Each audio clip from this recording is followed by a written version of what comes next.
Aku siapa di sini? Yesus. Bapak di sini siapa? Ya Yesus. Kami di sini siapa? Roh Kudus.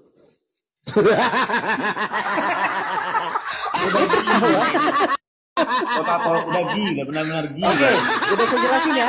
Ini saya jelasin Tom. Yes, katanya mau kasih saya kesempatan menjelaskan. Ya silakan. Saya jelasin ya. Udah coba jelasin. Jawab Yesus, jika seorang mengasihi aku, ia akan menuruti firman-Ku, dan Bapakku akan mengasihi dia, dan kami akan datang kepadanya dan diam bersama-sama dengan dia. Saya jelasin atau kalian mau tertawa dulu? Yohanes pasal 14 ayat 15, itu dikatakan, jikalau kamu mengasihi aku. Dan kemudian yang akan berdiam di dalam diri murid-murid orang percaya adalah Roh Kudus. Jadi kalau di ayat 23 itu dikatakan demikian, kami akan diam bersama-sama dengan dia, yang dimaksud di situ adalah Roh Kudus.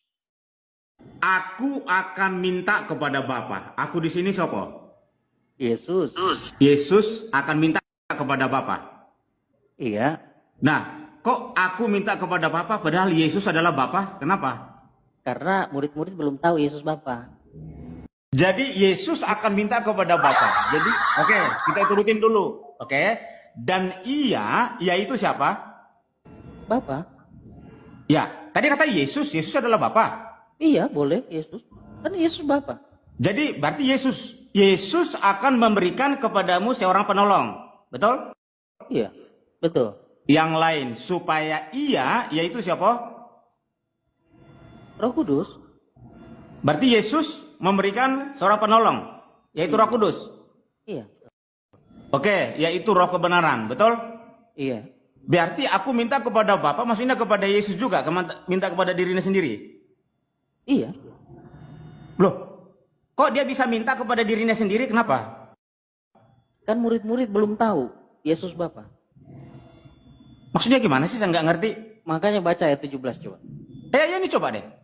Baca ayat Ya, 17. oke, 17, yaitu Roh kebenaran. Pelan-pelan.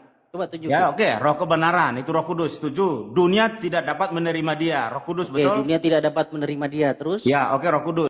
Sebab dunia tidak melihat dia, Roh Kudus, betul? Dunia tidak lihat Roh Kudus, terus? Oke, dan tidak mengenal Roh Kudus, betul, sepakat. Tetapi kamu mengenal dia, Roh Kudus, betul? Mereka sudah mengenal Roh Kudus, padahal Roh Kudus belum diutus. Oke, sebentar. Oke, sebab Roh kenapa Kudus. Sebentar? Langsung aja bilang oke.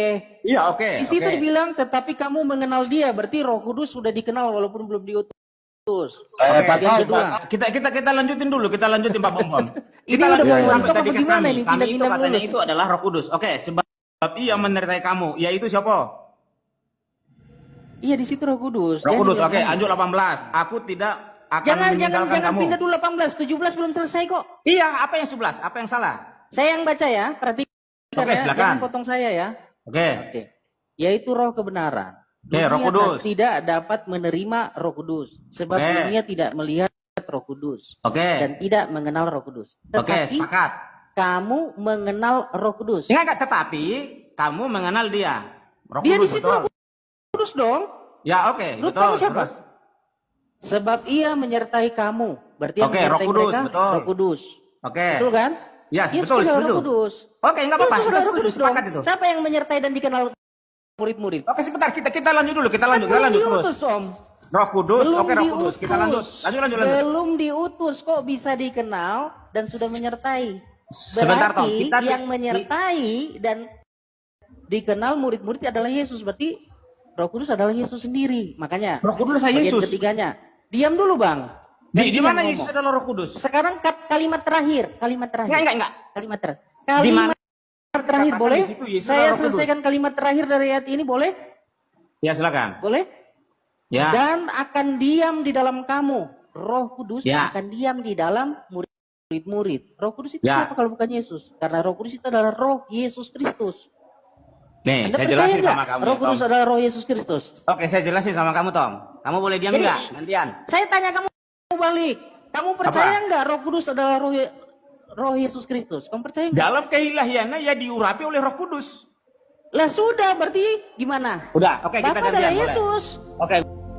Tahukah kamu mengapa para rasul, Kristen atau gereja mula-mula di masa Pentakosta membaptis dalam nama Yesus, sedangkan amanat agung berkata dalam Matius 28 ayat 19, "Karena itu pergilah, jadikanlah semua bangsa muridku dan baptislah mereka dalam nama Bapa dan Anak dan Roh Kudus." Hal itu disebabkan oleh karena para rasul dan murid-murid sudah mengerti bahwa Tuhan Yesus adalah Sang Bapa itu sendiri yang datang ke bumi dan saat ini berdiam di dalam diri kita, yaitu Roh Kudus yang adalah Roh Yesus sendiri. Perhatikan untuk peristiwa besar Pentakosta di Kisah Para Rasul 2 ayat 38-41. Jawab Petrus kepada mereka, "Bertobatlah dan hendaklah kamu masing-masing memberi dirimu dibaptis dalam nama Yesus Kristus untuk pengampunan dosamu, maka kamu akan menerima karunia Roh Kudus."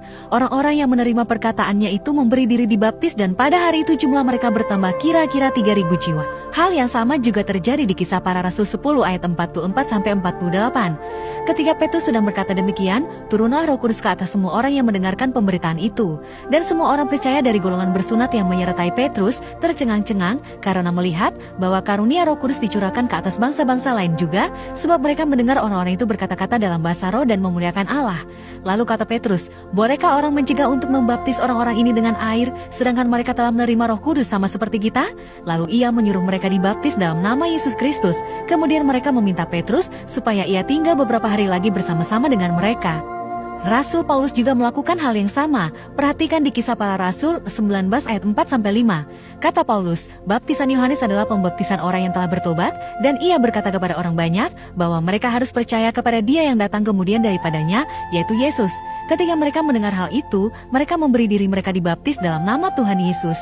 Jadi teman-teman, kalian bisa lihat tidak ada kebingungan baik untuk para murid-murid maupun para rasul bahwasanya Bapa, Putra, Roh Kudus adalah satu pribadi, yaitu Yesus Kristus. Belajarlah Alkitab dengan tuntunan Roh Kudus dan beritakan kabar baik dengan hati dan motivasi yang murni.